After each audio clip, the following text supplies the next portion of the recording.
welcome to the Memorial Day weekend edition of The Square on Air.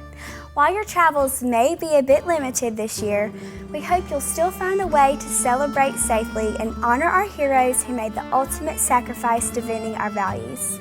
You are off to a great start already by watching The Square on Air. We are coming to you live from The Square in downtown Abbeville, South Carolina. So keep all those great comments and questions coming our way, and we will try to address them during the show. What better way to celebrate Memorial Day than with our special guest this week, Americana artist Mark Webb Jr. Mark was born and raised in Greenville, South Carolina, and began playing his acoustic songs alongside his friends in the emo band circuit. Signed to Gold Ship Records since 2016, his debut release earned him a spot on No Depression's list of Rookies on the Rise. His collaboration with Ted Russell Camp made Rolling Stone's list of 10 best country and Americana songs to hear now. True to his emo roots, he got the opportunity to co-write with Dashboard Confessional's Chris Carrabba, and the song they co-wrote made it on the band's album Crooked Shadows, which debuted on the Billboard 200 chart and made the top 5 on both Top Rock Albums and Top Alternative Albums charts. He's shared the stage with artists such as American Aquarium, Turnpike Troubadours, Jill Andrews, and Justin Townes Earl. He just recently released his sophomore album titled Smoke, Wine, Banter under Gold Ship Records, and I can't wait to hear the songs he'll pick to play off of it. So please join me in welcoming first your host from the Southern Fried Morning Show, Benji Greeson, and the man who writes about the cuts, bruises, and blossoms of life, Mark Webb Jr. Hey, welcome into another edition of The Square on Air. Thank you, Amber, for that great introduction. It is my pleasure to be here again this week on this Memorial Day weekend. And of course, we're paying homage to our those that sacrificed it all. And that's what Memorial Day is all about. And I hope you all are enjoying your Memorial Day weekend. And maybe you have a day off tomorrow, maybe not. But tonight, you're going to have a great time with my man, Mr. Mark Webb Jr. Man, thank you so much for coming down tonight. Thank you for having me. Absolutely. This is awesome. Yeah, we're really looking forward to it, man. And this is it's an absolute pleasure. I've been listening to some of your music and kind of following your progression through your career here, and I'm excited to get into the meat of it here tonight, man. Really, really cool.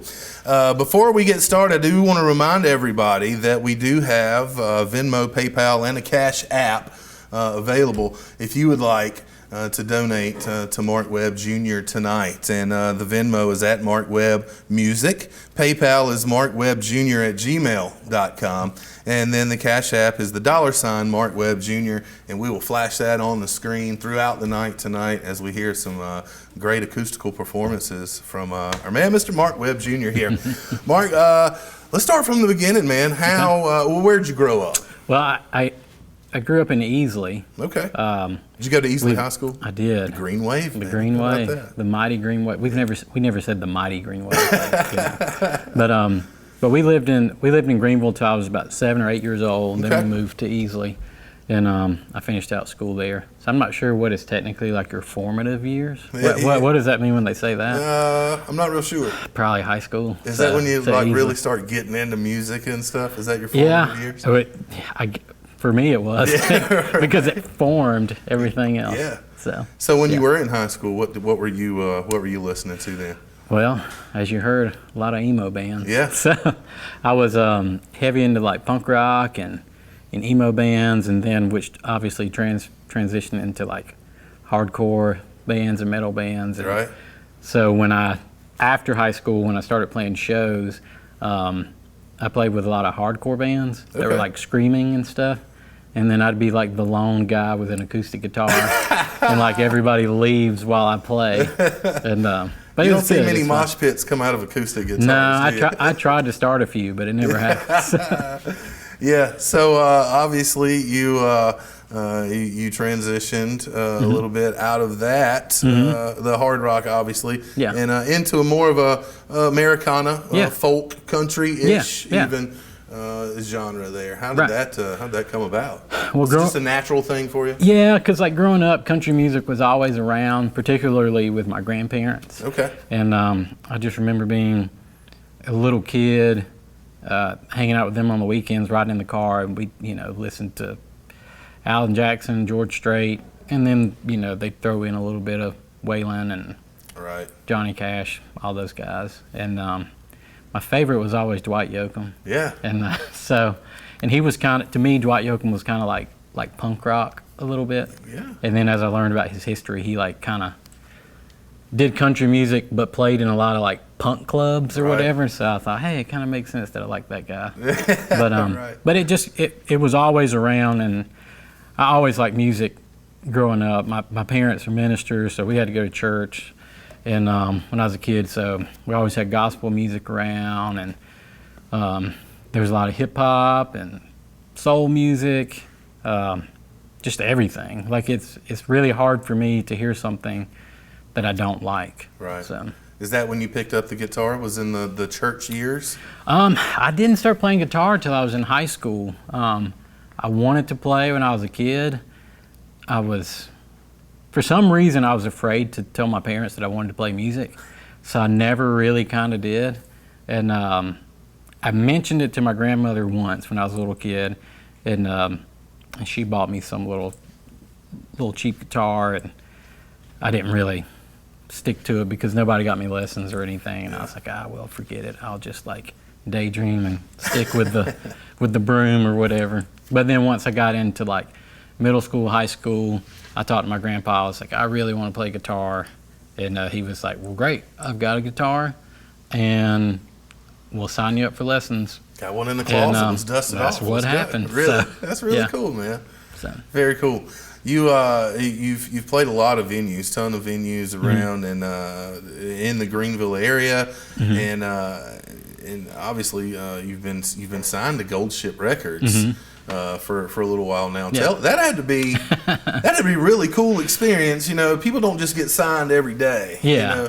Tell us kind of how that came about. Well, it was really, for me, it was cooler for me because it was the first time somebody that had no connection with me at all, really was like, hey, we like your music and see a lot of potential. Because usually, especially if you're more localized, there is a lot of, it's like your friends, your families, or just people you see often. And it's like, of course they're going to tell you that they like your music, because they don't want to be jerks. So, but the Gold Ship thing was cool, and it's been a pretty good partnership and marriage because they really give me the freedom to do really whatever I want to do. Yeah. And so it's been fun. Amber, in our introduction, she mentioned some of the co-writes that you've had, and some really, really cool experiences with that. So the Ted Russell Camp co-write the song that you guys did. Now he was let me get this right, he was a bass player for Shooter Jennings. Yes. Right? How did that connection even come about? Was that through the record label or just a networking ordeal? This is a funny, weird, strange story. And this is how things happen. Those are the ones we love. This is how things happen with me. So, my buddy Russ Chapman that plays bass with me. Yeah. So, back in mid-2000s, early mid-2000s, Russ was playing drums for another friend of ours, a guy named Corey Crowder. And so I was Corey's merch guy. Okay. And we toured all over. And riding in the van for hours on end, you just listen to music constantly. And then Russ was like, y'all remember Waylon? We're like, of course we remember Waylon. We were just listening to him.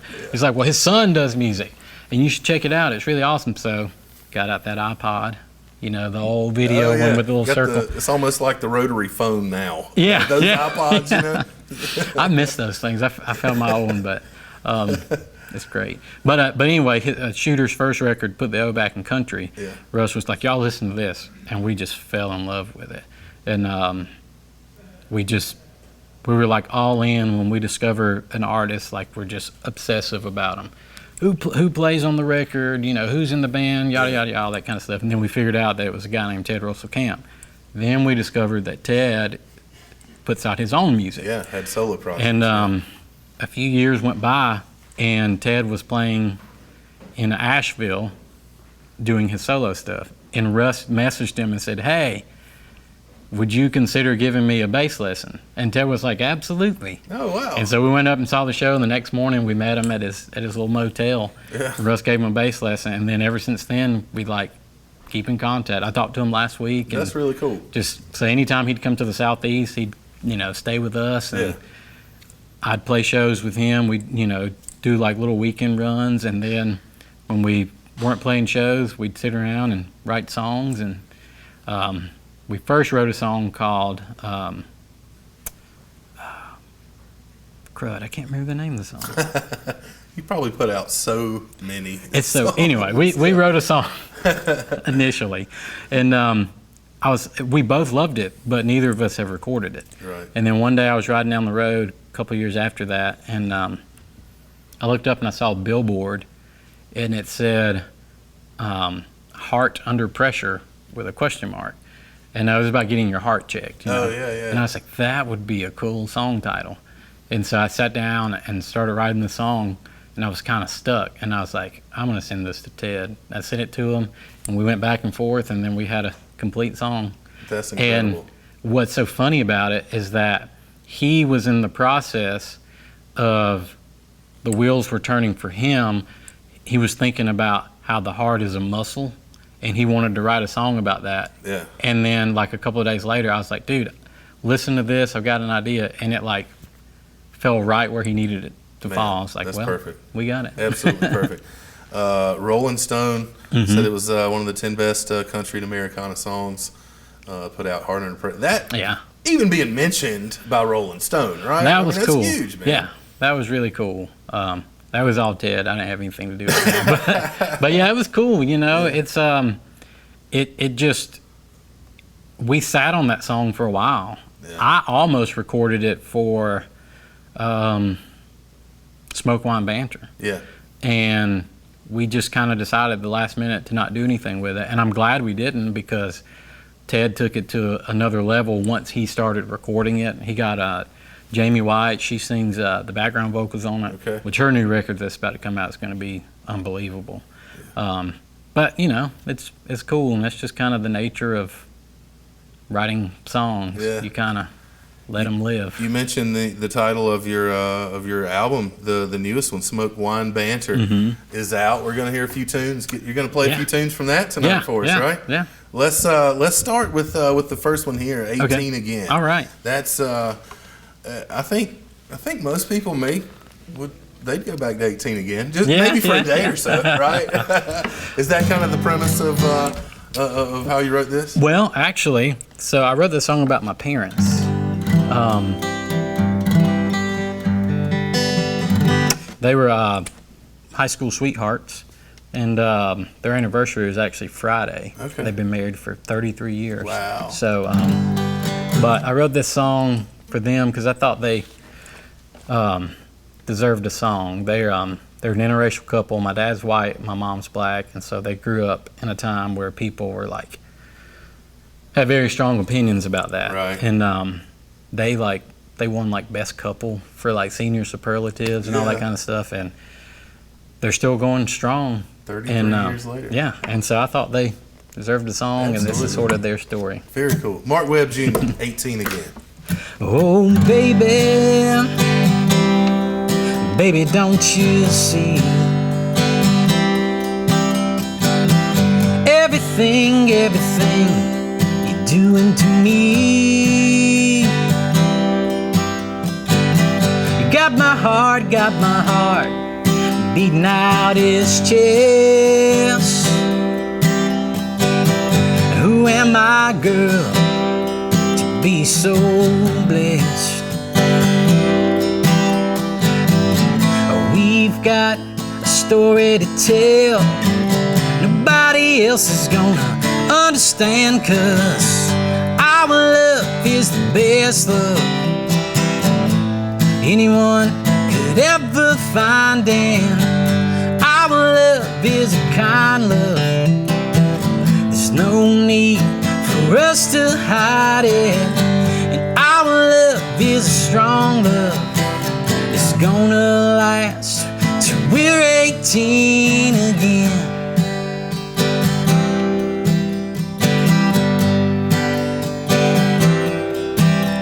No, baby, baby, they don't know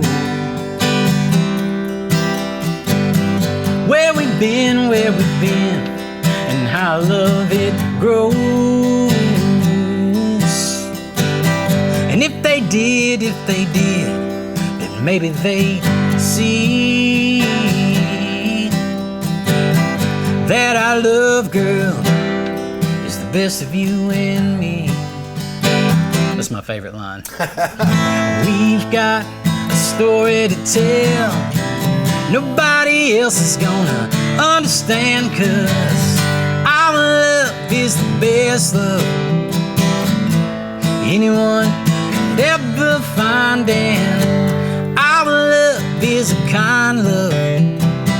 There's no need for us to hide it, and our love is a strong love. It's gonna last till we're 18 again. And through the hard times, we've carried on, and a love like ours, it goes on and on and on.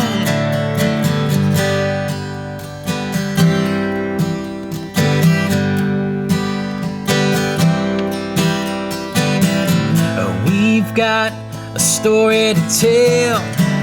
Nobody else is gonna understand, 'cause our love is the best love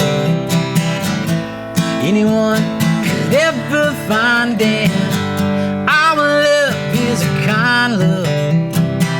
There's no need for us to hide it, and our love is a strong love.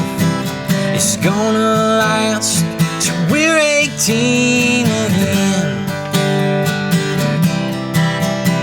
It's gonna last till we're 18 again. Mark Webb Jr. Mark Webb's Venmo, PayPal, Cash App, they're all in the comments right here. You can scroll down in the comments if you'd like to put a dollar in the bucket right there. Feel free to do so. And the whole shutdown, man, it had to be devastating, really. Yeah. 'Cause, I mean, a guy like yourself, you're full-time gigging, right? Right. And everything just went away just like that, you know.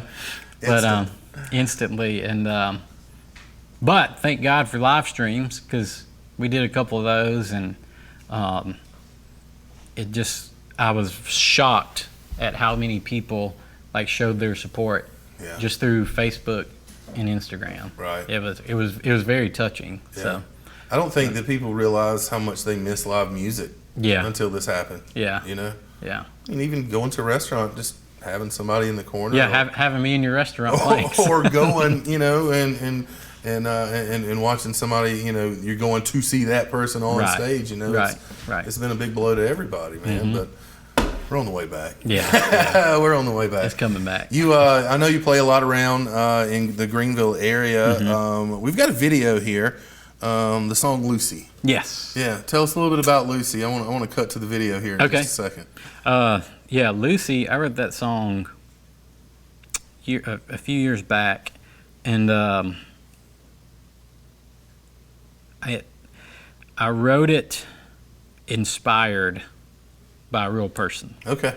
Their name was not Lucy. I changed the name. To protect and the story, the and the story in the song is not their story, but it was. My parents used to have a store in Easley when I was in high school, and there was a lady that she was homeless and wandered the streets, and she'd come in, and my parents would, help her out when she would come in and get her meals and stuff like that. And she ended up passing away in a very sad way.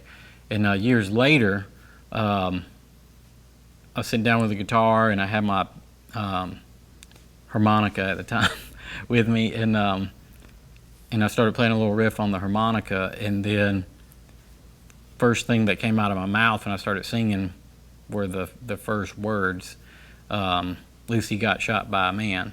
And but I was already thinking about this other person, and so I just kind of followed the story and just built it around what it was like growing up in the mid-2000s, kind of like after 9/11, how that kind of changed things with how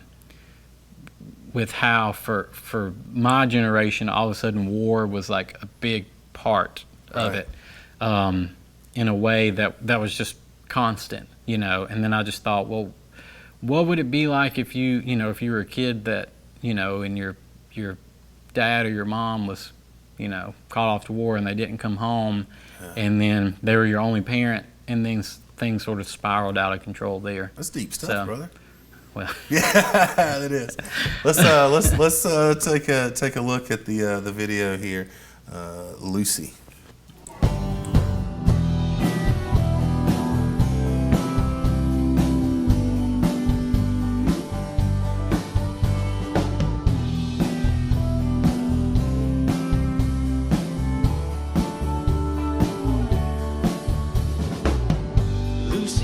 Shot by a man down at the dollar store.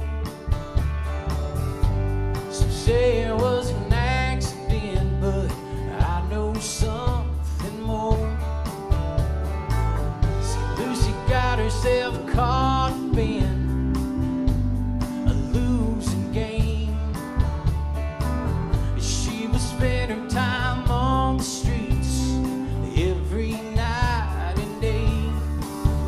Poor Lucy never knew what hit her. Lucy kept herself so numb to the pain surrounding her. And poor Lucy never knew what hit her. She never knew love from understand.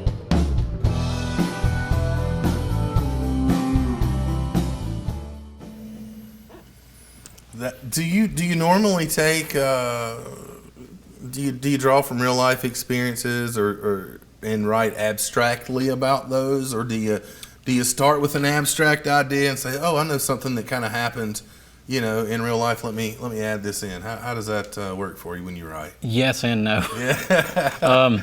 I used to, when I was younger, try to write songs.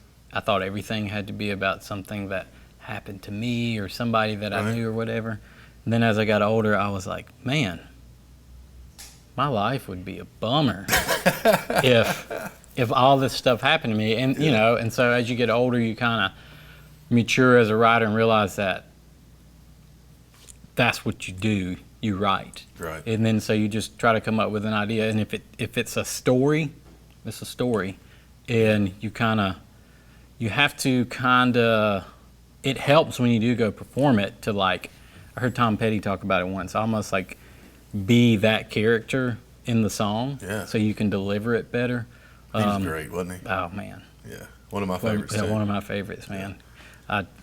So funny. The night that he passed away, for some reason, I was just like sitting in the bed, just watching YouTube videos of Tom Petty live. Yeah. And then I woke up the next morning, heard he passed away, and I was like, why? Like, I know. The timing of all that was like, did you ever get to see him live? I didn't. I didn't either. It's one of my biggest regrets. Yep. Also, never getting to see the Beastie Boys live. So. Right. Yeah.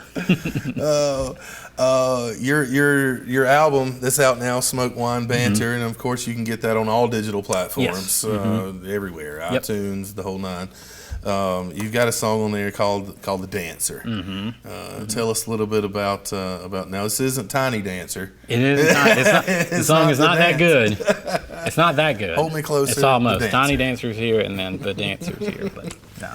Tell us a little bit about The Dancer. So The Dancer is a love song, and it's just the idea of like when you're first like in a relationship, that like feeling you get, and it's usually, you know, two people meet, and they're friends first, and then like That spark. then you're like, oh, I really like this girl. You know, how do I tell her? You know, Caught feelings. And caught feelings. And so it's kind of along those lines. When I was writing for Smoke Wine Banter, I wanted to do a little happier, more uplifting album. Mm-hmm. And then I let off with Lucy. Yeah. But I kind of felt like leading off with Lucy was kind of like, it was kind of like what I had been doing. Mm-hmm. And then it sort of segued into like the, you know, some happier love songs or songs that are about, you know, hope. And so we named the record Smoke Wine Banter because of The Dancer. You'll hear there's a lyric in there that says somewhere between the smoke, the wine, and the banter. Yeah. And I thought, hey, that'd be a cool title, just those 3 words. It's very cool. Yeah. Here's Mark Webb Jr. with The Dancer.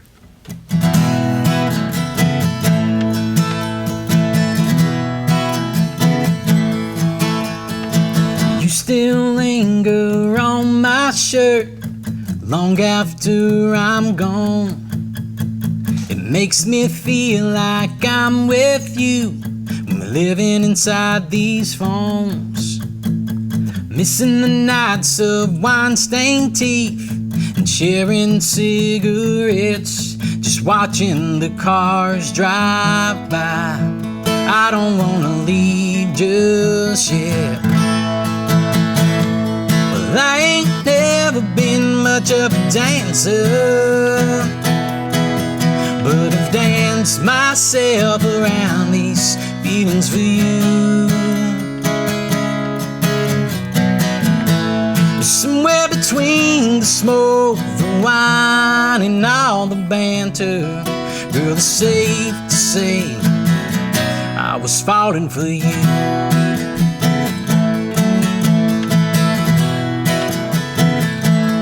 Well, we've been friends for quite some time, but I can't take anymore. We're too afraid to cross that line, but there's some things you can't ignore. Like the pitter-patter inside my chest when you're grabbing a hold of my hand, like you wanna take me in. I am at your command. Well, I ain't never been much of a dancer, but I dance myself around these feelings for you. Somewhere between the smoke, the wine, and all the banter, girl, it's safe to say I was falling for you. And as I try my best with these feelings I wish to convey, one request is that you don't pull away. 'Cause I ain't never been much of a dancer, but I've danced myself around these feelings for you. Somewhere between the smoke, the wine, and all the banter, girl, it's safe to say I was falling for you. Girl, I was falling for you. Yeah, I was falling for you. I was falling for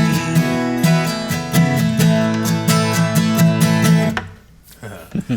The Dancer, Mark Webb Jr. Now, this is on, obviously, Smoke Wine Banter. Yes. You can pick that up anywhere.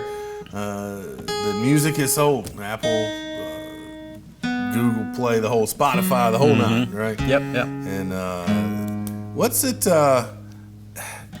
It's got to be, you know, when you put yourself out like that, it's got to be a little vulnerable feeling to put your feelings down in musical form and write them like that. I mean, that's a vulnerability that you're opening yourself up for there, right? Yeah, and it was really hard early on, like I was saying, because I felt like I had to write songs about me. And I remember, like, you know, late high school, college, you know, sitting there and it's like, oh, the world's ending, love, you know, all that kind of stuff. But, you know, as I've grown and matured as a songwriter, it has become easier because I don't have to make it, you know, about me. And it makes it a lot easier, trust me. So, but you do get a lot of questions like, so did that really happen to you? Is that who's that about? And it's like it's not a real person. Yeah. It's just a song. Right.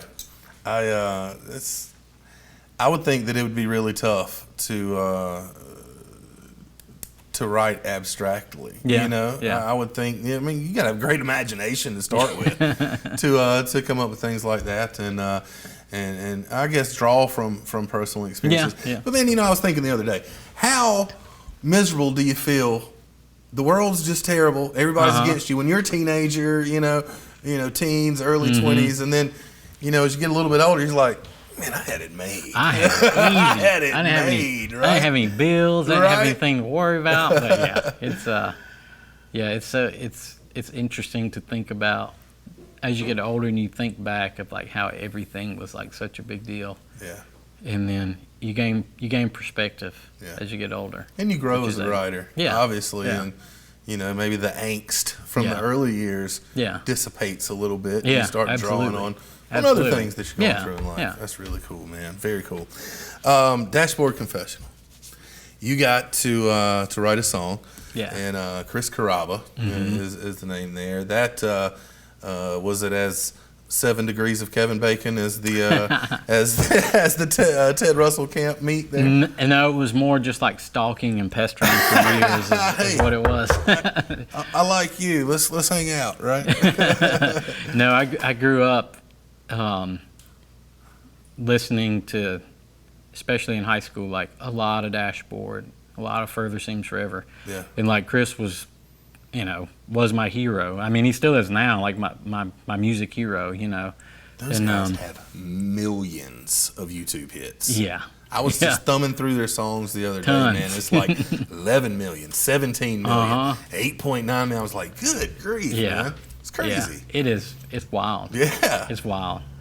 But he just has like a rabid following of people. I mean, look, dude, this is a Dashboard tattoo for one of their albums. Yeah. And I'm that obsessive about it. But no, just going to shows over the years and talking to him, and you know, I guess he saw my face enough, and then having conversations, and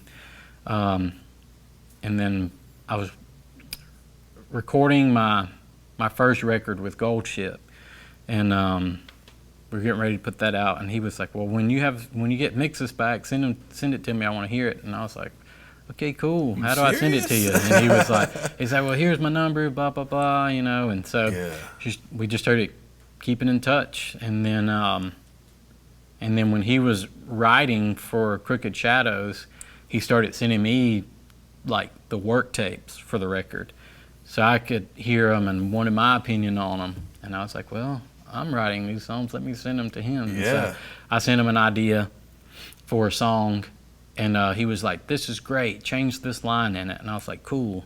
And then I did that and recut the demo and sent it to him one day, and he's like, I think we might have a song here. And so we just like started talking about it, and we wrote a song that became Open My Eyes. Right. And another Billboard hit. We just like forgot about it too. Yeah.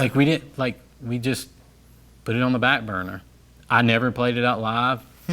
He has yet to play it out live. But I went to one of his shows in Charlotte, and he was like, oh, by the way, the label really likes Open My Eyes, and they want it to be on the record.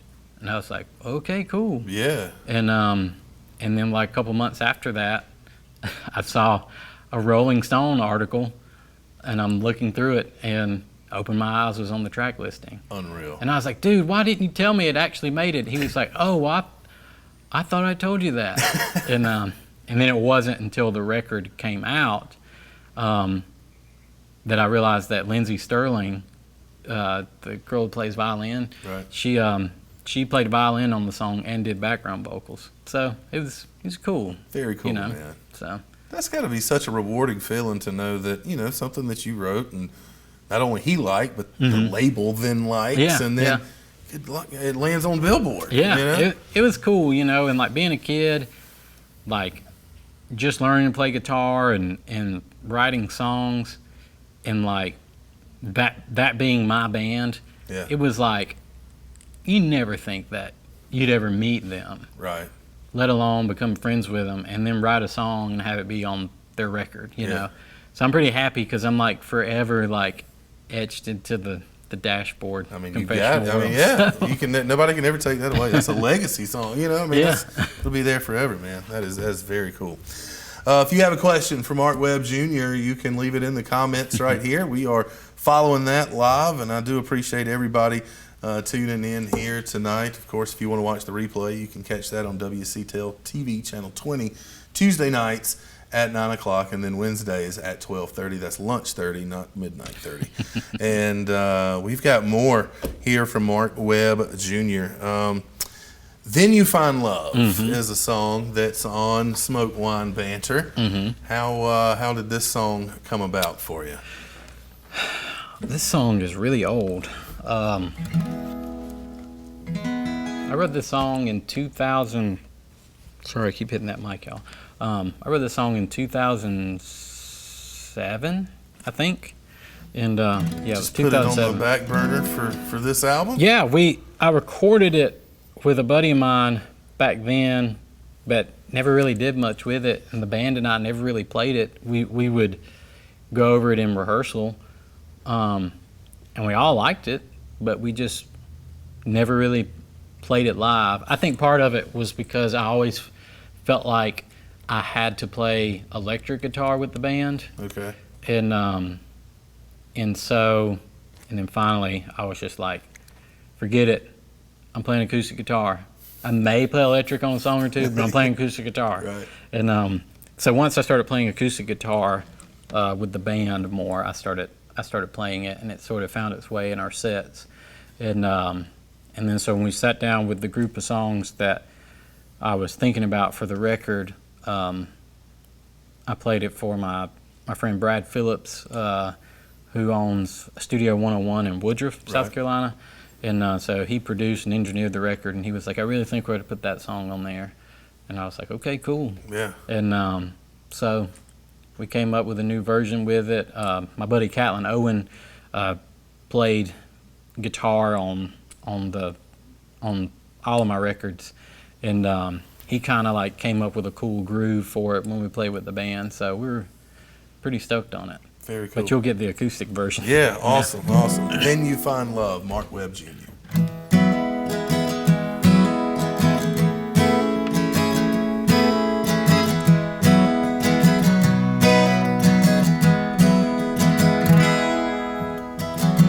If you wanna go, then I won't make you cry, 'cause I don't wanna bring you down. But just promise me that loving was real, and I'll gladly let you go. Lord, it's hard to be a man sometimes, when you bear the weight of the world. You give it all you got, but you still fall short. But then you find love. How could I let things get to this point? The bills just got to be too much. Know how I love her, and I'm sure that she's tired. I wouldn't blame her if she left. Lord, it's hard to be a man sometimes, When you bear the weight of the world, you give it all you got, but you still fall short. But then you find love.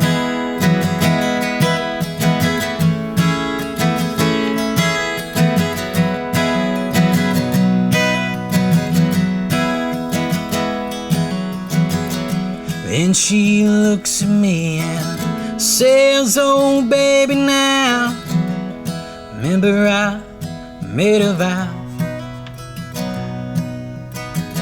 and until the day I die I will keep my word, 'cause I love you this much.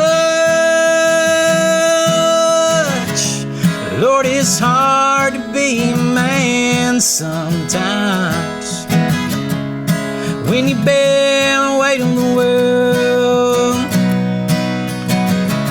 You give it all you got, but you still fall short. But then you find love. But then you find love. But then you find love.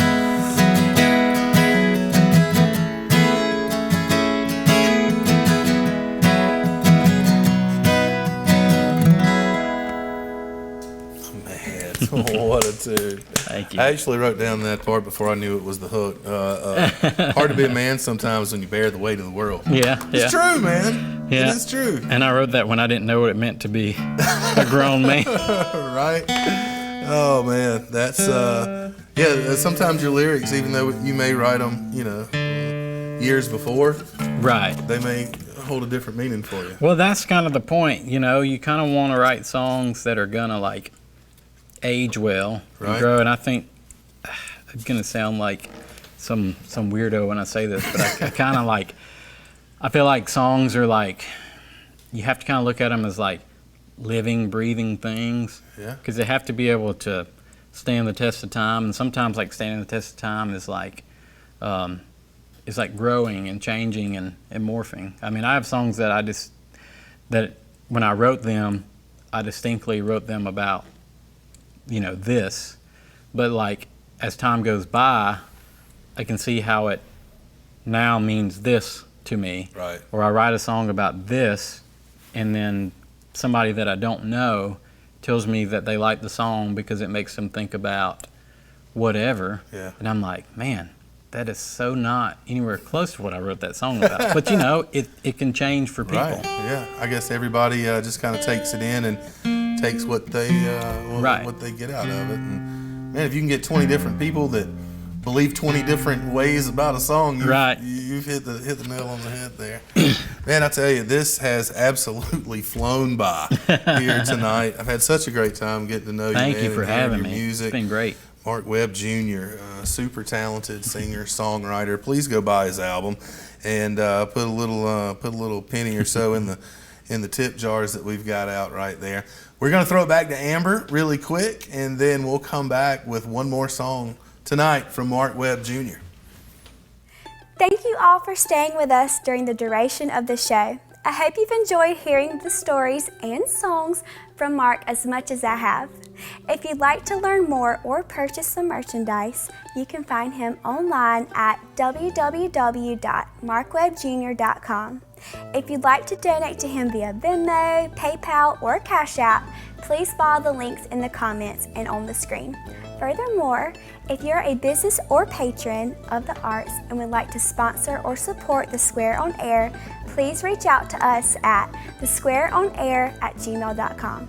We hope you'll join us again next week as we welcome Valai Harrington from Valai Harrington and the Hemptones. It promises to be another great show. Now, back to the set with one more song for us. Once again, here's Mark Webb Jr. Mark, you've got a brand new single. Is it out yet? It's not out yet. It's not out yet. So we're yeah. getting to hear it first here tonight. Yep. Man, I love that. First ones to hear it. Absolutely love that. This one's called Moonlit Road.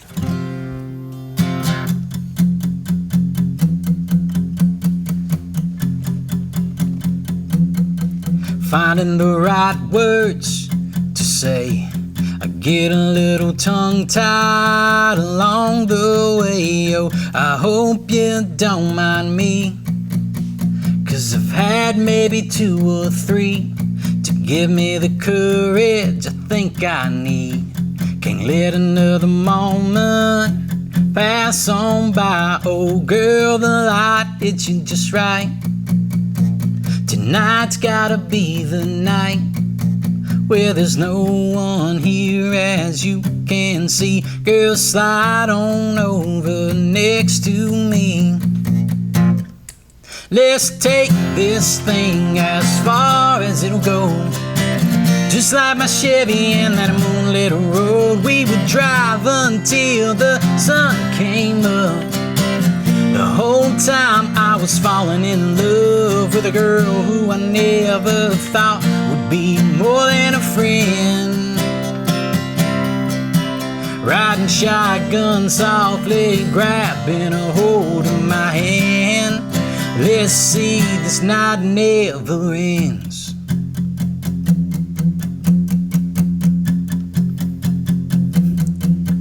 I'm just trying to let you know, this love I've been feeling, I can't let go. From the first time I saw you, I've been trying to get next to you, where there's no one here, as you can see. Girl, slide on over next to me. Let's take this thing as far as it'll go.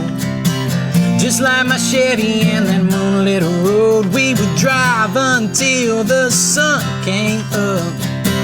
The whole time I was falling in love with a girl who I never thought would be more than a friend.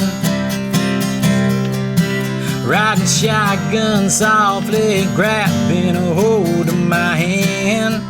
Let's see, this night never ends.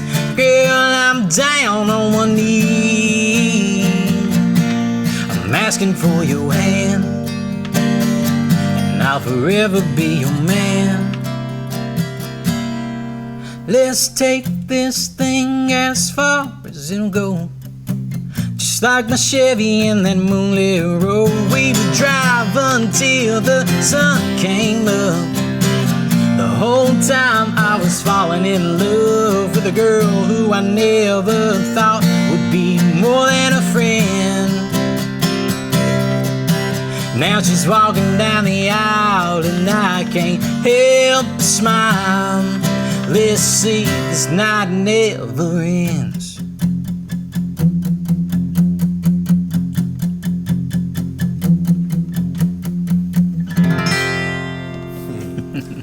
Moonlit Road. That's awesome, man. Thank you so much. Man, it has been an absolute pleasure to hang out with you tonight, man. You're an unbelievable singer, songwriter, and I can't wait to see where he goes from here, man. I appreciate it. Thank you for having me. It's been a blast. Absolutely. Mark Webb Jr., hey, you can catch the replay on WCTEL TV channel 20. That is Tuesday nights at 9 o'clock, and then Wednesdays at 12:30, lunch 30, not midnight 30. And we'll be right back here live every Sunday at 6 o'clock for the Square on Air. That's all the time we've got for tonight. Everybody love everybody. Stay safe. God bless. Have a good night.